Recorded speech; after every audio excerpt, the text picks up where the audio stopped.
Chapter 53. Till Death Us Do Part. Christina had artfully twined Eleanor's mother's string of pearls into her hair, putting it up. Her heart was beating in her throat. Aggie sighed around her, adjusting the dress. It was cream, not white. They hadn't been able to find white silk or lace. She had Janice's dainty mother-of-pearl earrings, just a touch of lipstick.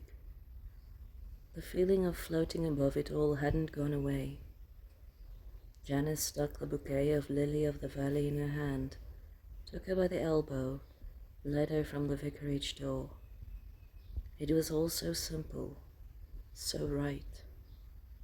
She was infinitely quiet inside. Johnny stood waiting outside, handsome in blue RAF dress uniform, complete with DFC. He held his elbow for her and she hooked her arm through his. Janice was crying. "Sis, we forgot about a veil." "I don't need a veil, Jan." Johnny squeezed her arm tightly to him. He stood tall beside her, even though they were the same height. Jan, Aggie, and Christina went in ahead to sit down. Johnny walked her to the door, slowly, in pace with her. It was an old church with a simple piano. An old man sat bent over it. He looked up. Johnny nodded. "Nearer, my God, to thee," floated down the aisle. It was right. Johnny hugged her arm to his side, looked at her earnestly. "Here we go, cuz," he whispered softly. Danny stood tall ahead of her, also in uniform. He turned, dark eyes shining, slowly smiling. It was the only moment that she felt she might cry, but his smile took hold of her, carried her down the aisle. His pilot's wings were shining on his chest, his usually tousled hair neatly slicked down for once. She was conscious of every step towards him. The few people on the hard wooden benches didn't exist. Then she was next to him. Johnny kissed her cheek, gave her hand a last squeeze before he let her go. Danny took her hand. She didn't hear a word. She could only see him and the way he looked at her. She sent her own silent promises heavenwards. Wesley started crying somewhere during the sermon and Janice had to go stand outside to shush him. Then they had to say their parts and her voice came out so soft that she had to say it again. I will. She had to blink, breathe deeply. There was only him. "I, Daniel Joshua O'Neill, take you, Eleanor Elizabeth Davies, to be my wife, to have and to hold, from this day forward, for better, for worse, for richer, for poorer, in sickness and in health, to love and to cherish till death us do part, according to God's holy law. In the presence of God I make this vow." She held his hands. She wouldn't let go. She would never let go. Once again her voice almost betrayed her. "I, Eleanor Elizabeth Davies, take you, Daniel Joshua O'Neill, to be my husband, to have and to hold from this day forward, for better, for worse, for richer, for poorer, in sickness and in health, to love and to cherish, till death us do part, according to God's holy law. In the presence of God I make this vow." She didn't know where the rings had come from. She'd never seen them before. She felt vaguely faint.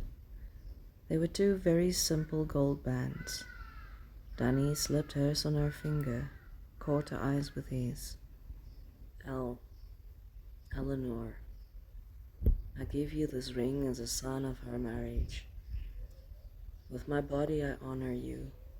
All that I am I give to you, and all that I have I share with you, within the love of God, Father, Son, and Holy Spirit.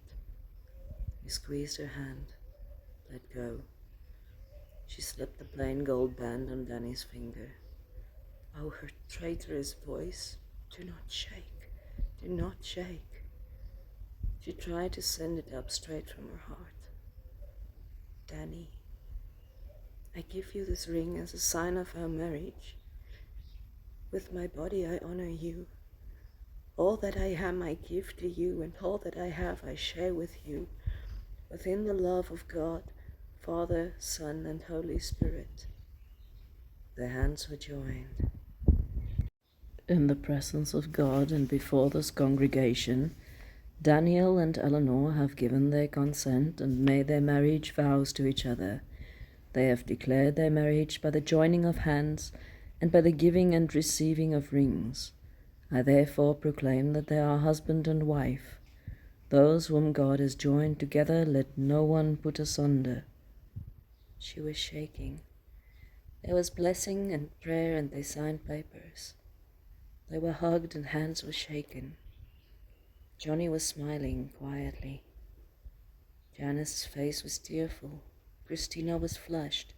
She took pictures of them all, made them pose. Aggie kissed her. To her surprise, Pete kissed her too, whispered in her ear, "May there be many spring kids." She smiled. Tim was red-faced and smiling, smelled of beer, kissed her on the cheek. "Many happy years, little sis." Fred Whittaker kissed her hand graciously, shook Danny's. He, too, smelled distinctly of alcohol. Duncan smilingly presented them with a bottle of wine. "A good year. May there be many of those." Johnny was standing outside, eyes on the sky as a wing of hurricanes passed in the distance. The minister was asking Danny questions about the war. She slipped away, put her hand on Johnny's arm. He jerked around, smiled at her from his eyes. "How quickly my children have grown up." The mocking dimples deepened.